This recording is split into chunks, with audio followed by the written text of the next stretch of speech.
এটা একটা প্রতিহিংসার চর্চা শুরু হয়েছে। এই প্রতিহিংসার চর্চাটা এমনভাবে আমাদের সমাজ ও রাষ্ট্রে গেঁথে গেছে, যেটা আসলে আর থামার মনে হয় আর কোনো কারণ দেখি না। আজকে যে শিক্ষকরা নির্যাতিত হচ্ছে, আগামীতে সেই শিক্ষকরাই হয়তোবা সম্মানিত হবে, বা তারাই অন্য সময় পদ পদবি পাবে, এবং তারা হয়তো আবার প্রতিহিংসার বা এই যে প্রতিশোধ পরায়ণতা চর্চাটা চালু রাখবে।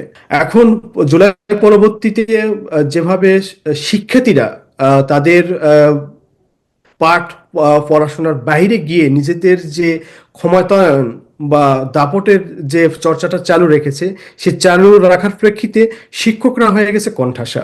শিক্ষকরা মবের শিকার হয়েছে, শিক্ষকরা হেনস্থার শিকার হচ্ছে রাস্তাঘাটে, শিক্ষকরা চাকরিচ্যুত ঘটনা ঘটছে।